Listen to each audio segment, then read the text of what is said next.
Thing About Cars, a podcast for car enthusiasts and the people who love them.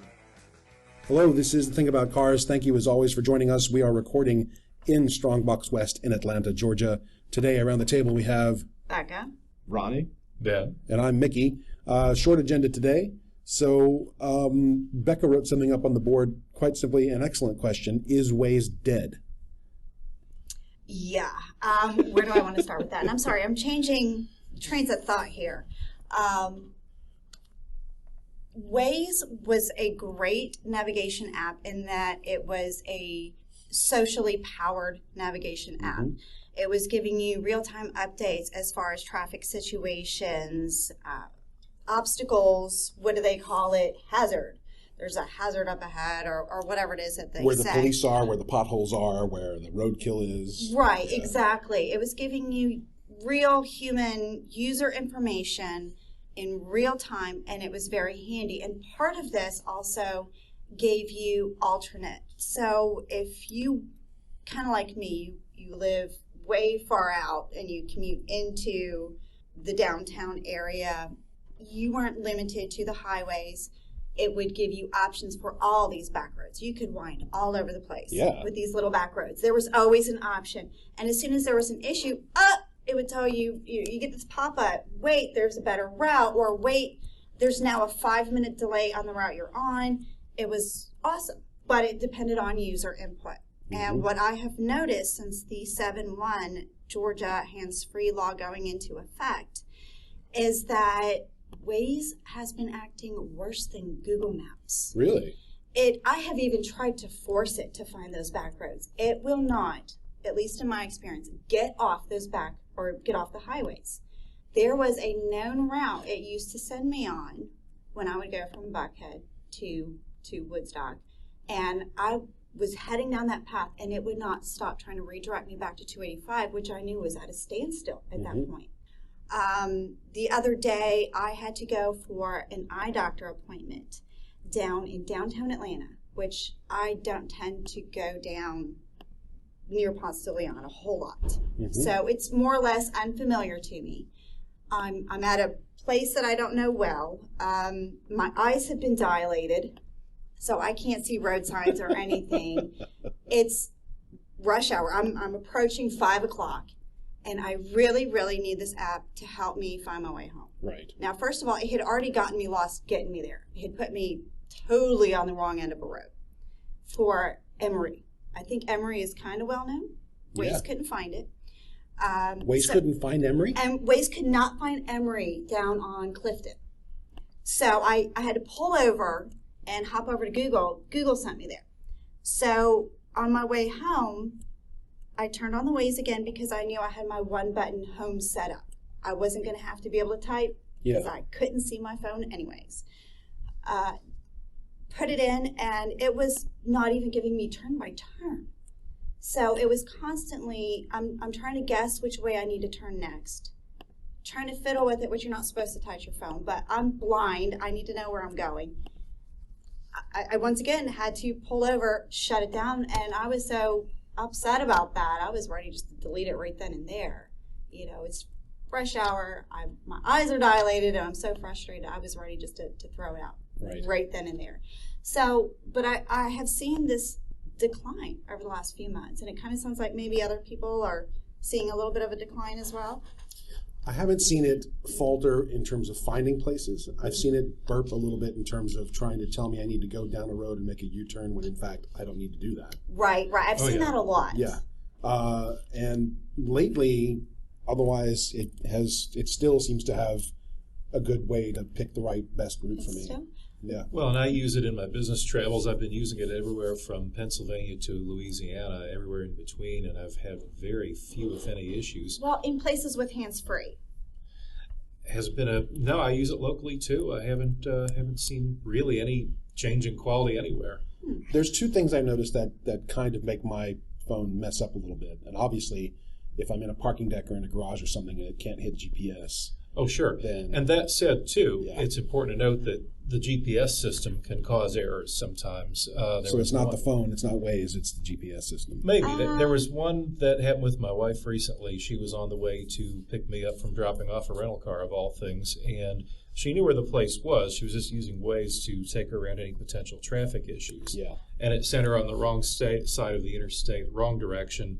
There was no issue to go around, but it threw her for a loop. And it sounded to me like a GPS error. And Yeah. I've seen this happen with workout trackers. I was using one to take a walk one time, and I looked at my workout looked at it on my tracker afterward, and according to it, I had taken a 500-mile-an-hour turn into the Gulf of Mexico.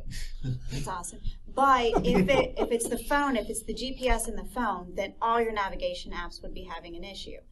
And I was out of the parking deck. I waited until I had cleared the structure, and I was waiting at the light to press the button because it's a one-button press. I have it prompt. I press it. Google worked okay, which leads me to believe it wasn't my phone's error with the GPS, but rather Waze's ability to either use it or just function. Right.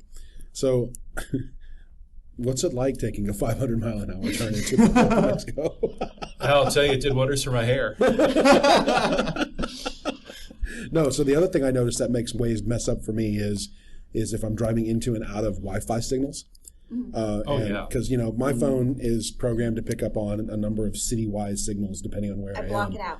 And if it goes into and out of a signal, it totally messes up nav sometimes. I will not allow my devices, any of them, to connect to stranger Oh, no, these are not Wi-Fi. strange. No, I'm just saying mine is not signal hopping. Yeah. I turn off Wi-Fi unless it's my home one or my mobile one, which is pretty much for my kids. I wish they could make any of these work in a basic GPS mode where you don't have to have any kind of network. Yeah.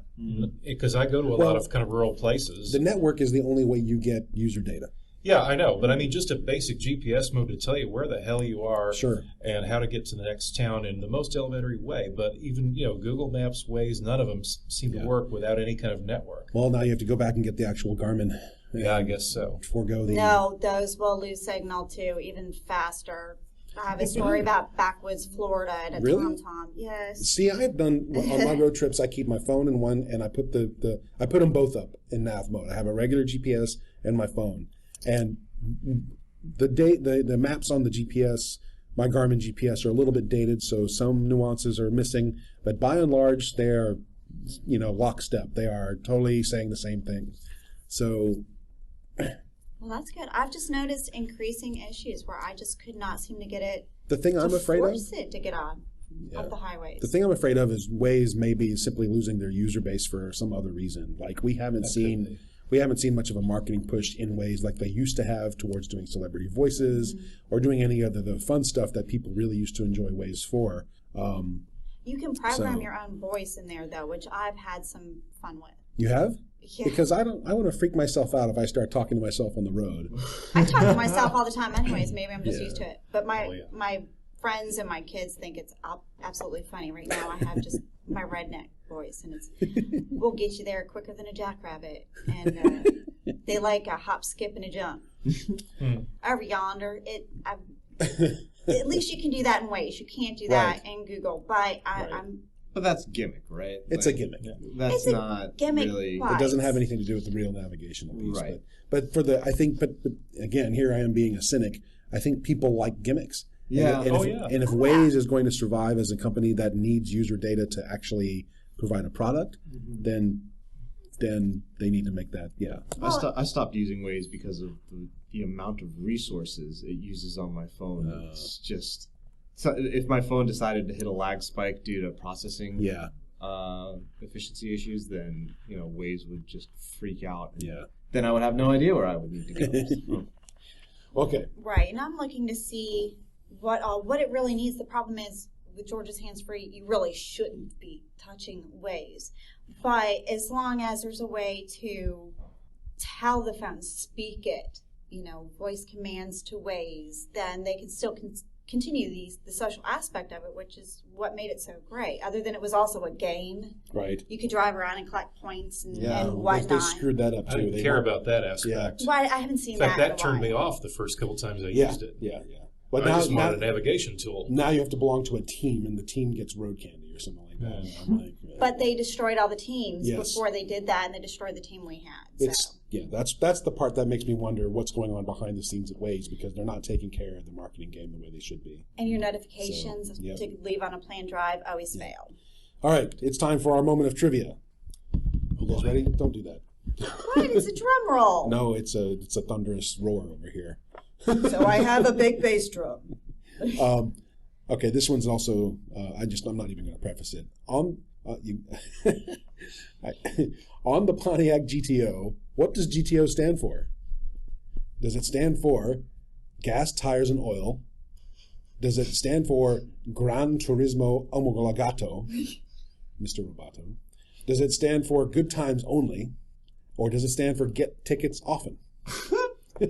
Hold it. Don't guess. We'll save it for after our next. I so want to say something that he would have to bleep out, though. Go ahead. We'll bleep it out. No, we'll wait until we're answering. Okay. Wait till answering. All and right. then I'll share what's crossing my brain in the cleanest way possible. Does this mean that we have acquired bleeping technology? We do, actually. Actually, did you bleep awesome. somebody? I thought you... Huh? you Yeah, I cut them out, first of all. But there's a couple times where I'll just wash over the word with the sound effects. Yeah, So. Ben, don't... This is still a clean podcast, folks. I just wanna, We're back in high school. we're back in high school again. So, Ben, we wrote up another question on the board that you had regarding another nitrogen question. I'm slowing down my speech so you can pull up your This reference. is from our friend Tim, who Yes. you may remember from a previous episode. Tim says, my owner's manual recommends a cold tire pressure of 32 psi, so after 30 minutes of driving, the pressure when filled with regular air is 35 psi. I got new Michelin tires at Costco where they offer free nitrogen filling. He did put free in all caps. Should I have them set the cold pressure to 35 psi since nitrogen does not increase in pressure as it heats up like oxygen and water vapor does? I have a question. So since he went out of his way to capitalize free on they offer free nitrogen air filling, are they charging for the regular air? Is that why he's leaning towards the free nitrogen? Is this I really would that hope important? I'm just. I mean, it is Costco, so I would think that they're probably both free, but maybe you get free air if you buy their hot dog and soda combo. I don't know. So the nitrogen question is, again, it's still, I think I know what I'm going to say, which is, no, it doesn't matter at all. I agree. Yes. Because air is already 70-something% nitrogen anyway. Yeah, 78%. Yeah. Now, if he's racing or flying an airplane, there may be some advantage. We've covered this before for a new student listener, but I think for street purposes, it's not going to make a flying bit of difference. No. But there are hundreds of kids in imports that are going without their nitrous oxide system because they're running out. Not nitrous oxide. We're talking about tires. I know. Now, Tim, if you can I was having fun with it. Tim, if you can get them to offer you free racing air, then I would go for that. Make sure, ladies and gentlemen, you switch your tire air from summer to winter this season. Sorry. That is imperative for the maintenance of your vehicle. We at Limitless Automotive provide this service for the nominal fee of $99.99. There are four payments available with 35% interest. Yeah, those of us at Pale Horse Garage recommend at least increasing your tire pressure as the weather gets colder. All right. On that note. Anyways, I was trying to flash over to Mickey. There is an option in here that does say you can talk to Waze. That's never worked properly for me. I've never tried it. I'm obviously playing around, so I was. All right. You guys ready for the that. answer? Today's trivia question? Do you want me to tell you what I think it is? Yes. What do you think it is? We'll bleep it out. Your bleeping finger ready. Yes. Well, see, they wanted to call it "Get the," and they realized that they had to censor it, so it's just GTL. The F is implied. Well, yeah, go ahead. I was going to say, I think I know what may be the answer. The only thing is, I don't know what was in the mind of the Pontiac executives at the time. Mm-hmm. So, there are cases where things do stand for something else because of what the guys involved had in mind. However, that said, my guess is Gran Turismo Omologato, because that's what it means in many other car companies. Yeah, that's what I was leaning towards also. I mean, I don't think speeding tickets were as much of a thing back in the 60s. So get tickets often wasn't really a consideration. So the answer is, you are correct. Gran Turismo Omologato. Yeah. I like my idea. So here's the story. John DeLorean, Bill Collins, and Russ G. were responsible for the GTO's creation. Once upon a time, the name, which was DeLorean's idea, was inspired by the Ferrari 250 GTO, the successful race car. So Ben, you're right. It came from other cars that already had that name. It's an Italian abbreviation for Gran Turismo Omologato, which translates to Grand Tourer Homologated. Right. Which means officially certified for the racing. Tripping over my own tongue here. Which means it's officially certified for racing in the Grand Tourer class. But in reality, the Pontiac GTO was never really a certified Grand Tourer race car. Internally, it was initially called the Grand Tempest option, one of many automobiles in the Pontiac lineup with the word Grand in it. Oh, yeah. So it's not for good times only. It's not for good tickets, gets tickets off of it. It's not for gas, tires, and oil. Although if you get a GTO these days, you're going to need all three. Oh, yes. You'll burn through all three very quickly. Very quickly. So any other last segments we should get into before we sign off? Current GTO brought to you by the same platform and makers that brought to you my Pontiac G8. And a little refresher, it doesn't run. So, just saying. You know what we didn't do? Same. You know what we haven't done? What's in Ronnie's garage? Oh, That's right. right. Oh, is that going to be Ronnie's reoccurring? Yeah. So my garage, Limitless Automotive. You can follow me on Instagram at Limitless Car Guy if you want to see what I'm working on. I've been working on a number of things. I finally, in previous episodes, many of you have heard of a E46 M3 drift car that I was building for a friend. That is finally gone. We are very happy about that. Very good. My wife, we spoke in a previous episode about how we totaled her Mazda 3, and that was unfortunate. So we had to get her a new car, and that was going to be a 1999 323i convertible. That's a BMW. So that's in my garage right now because there's a check engine light that won't turn on, which is a unique issue. When you turn the key to the on position, all of your warning lights should come on. Mine does not, or the one in the 323 does not. And it's not burnt out. It's not burnt out. And there is a fault for a camshaft position sensor fault. After much extensive research, we find that it's the engine computer that internally toasts itself to prevent itself from sending a check engine light signal, and it interprets the camshaft sensor data incorrectly. Wow. That almost sounds like an EEC virus. Right. It's pretty unique stuff. I have a Dodge Charger, a 2009 model, that I am installing a stunt brake on so that we can make it slide on movie sets. That is for another stunt driver friend. I still have a Honda S2000 up on jack stands that needs a manual transmission rebuild. And I gotta say, this has been an odd year because that's the fourth manual transmission that I'm having rebuilt, which I always believed manual transmissions to be invincible. I thought the only thing that you would need to do is replace the clutch and maybe occasionally the fluid every 100,000 miles if you're a hard driver. But I've had 4 now that have either had gear pop out issues, abnormal bearing noise, or have just fallen apart completely in the case of this S2000. And so the main cluster shaft actually lost a bolt and tore the transmission up, so it needs a complete rebuild. The same thing is actually happening. I have another car behind it with, which is a 2001 Jeep Wrangler. It needs a manual transmission rebuild. The fuel injectors have failed and are on phantom status. So phantom status being it cuts in and out at random. There's no rhyme or reason for any of it. And then the last thing which I'm working on, which is very exciting for myself, is I'm working on a movie which I will not be able to name until its release. It is an excellent movie that allows me to work on a bunch of really cool prototype motorcycles. I get to work on a prototype Porsche and a number of other vehicles that allow me to push them to the very limit because these cars and motorcycles are set up for stunt driving and you need to test them.